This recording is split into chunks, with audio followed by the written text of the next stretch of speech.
Good afternoon. নমস্কার সবাইকে। আমি সীমা। আমার সেন্স কিচেন স্টোরিজে সবাইকে স্বাগত জানাই। আমার ডেলিভারির কাজ রেডি। দাদা বেরিয়ে গেলেন শাশুড়ি মার জন্য। আলু, পেঁপে, গাজর, মাছ দিয়ে একটা ঝোল বানিয়েছিলাম, আর মিষ্টি কুমড়োর সেদ্ধ, আর ওই অতটুকুনি ভাত। জানি না কতটা খাবেন উনি। আচ্ছা, এবারে চলুন, আমার লাঞ্চ থালি চলে এসেছে, পরিবেশন করে নিই, শেয়ার করে নিই আপনাদের সাথে।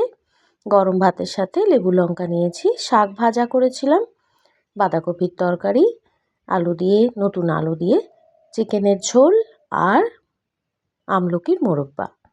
কেমন লেগেছে আজকে আমার লাঞ্চ থালি? ভালো লাগলে অবশ্যই কমেন্ট করে জানাবেন।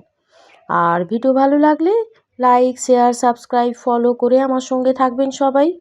সবাই খুব ভালো থাকুন, সুস্থ থাকুন, আনন্দে থাকুন। ধন্যবাদ।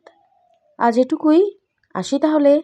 কাল আবার দেখা হচ্ছে নতুন সময়ে, নতুন লাঞ্চ থালি নিয়ে। টাটা।